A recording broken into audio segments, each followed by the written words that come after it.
All right, in this video I'm going to talk about play blasting and the power of Viewport 2.0 in case you can't render in the time that is left.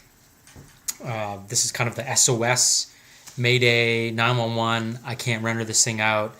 And so this is the alternate path to creating a decent looking video. And I've actually done this method a number of times because it's so fast and it gives you pretty decent quality. So what you see on the screen right now is actually what I'm using. It's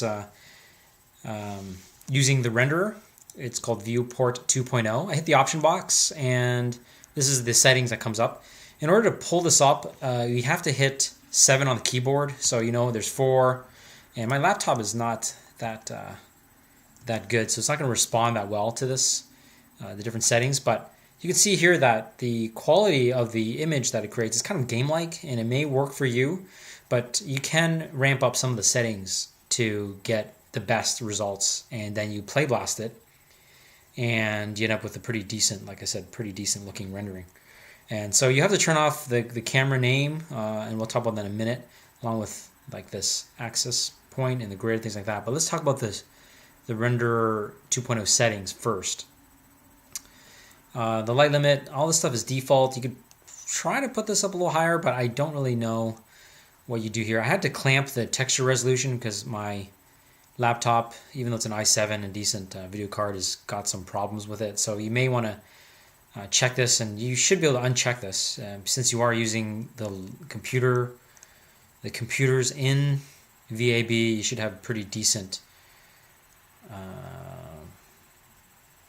specs to be able to output this to. Screen space, ambient occlusion, you want to turn this on, and so it creates really nice looking, decent looking shadows.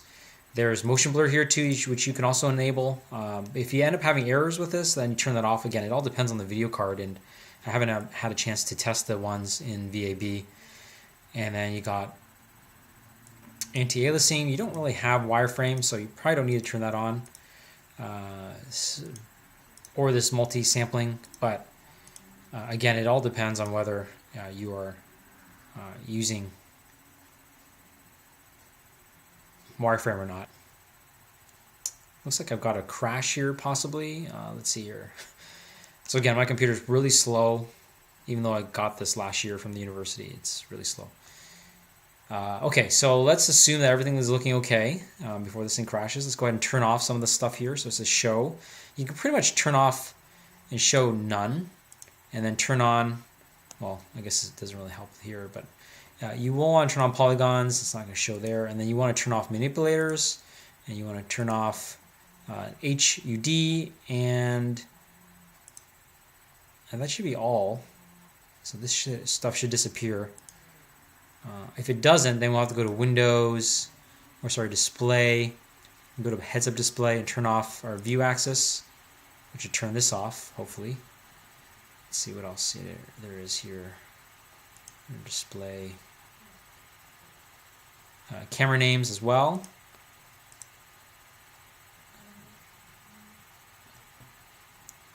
And I turned off some other stuff in the background there. It could have to do with the fact that some of the background elements were not polygons, so just check on that. Hopefully it's just polygons in order for this to work okay.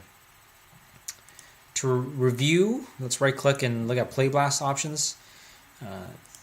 The thing too to talk about is I had the resolution gate on earlier, and I think you saw that in class, which is this one right here. When you are play blasting, it will render out that resolution gate, so you want to turn that off. Okay, so you can see too that the resolution gate gives you very accurate cropping in terms of what will be cropped and what won't be cropped versus when you don't have it. Also remember that in the render globals, the render settings, that you have HD 1080 selected in here, and I think that's okay because you're going to save to a file. You're going to keep the scale to 1, which would be 1080. The quality, set this to 100, depending on what encoding you have. Otherwise, you can just leave that none. It'll be a giant file, and you can compress it with the encoder to H.264, and then save to file here. Okay, and you can browse and then name the file. Talk a little bit about the encoder.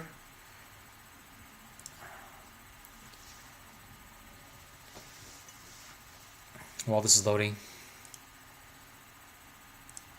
bring the file in once it's been play blasted, and then you can select H.264 here.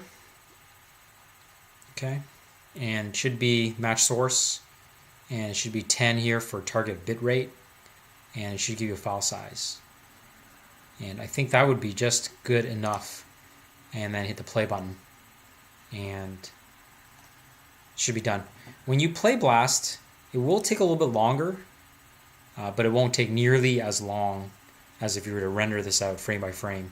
And you can see here already the motion blur that is happening here. I think there's a change in the camera. The camera's moving here, but try it out. It may end up giving you pretty good results. And again, this is the SOS Mayday rendering tutorial. So I hope you find it useful.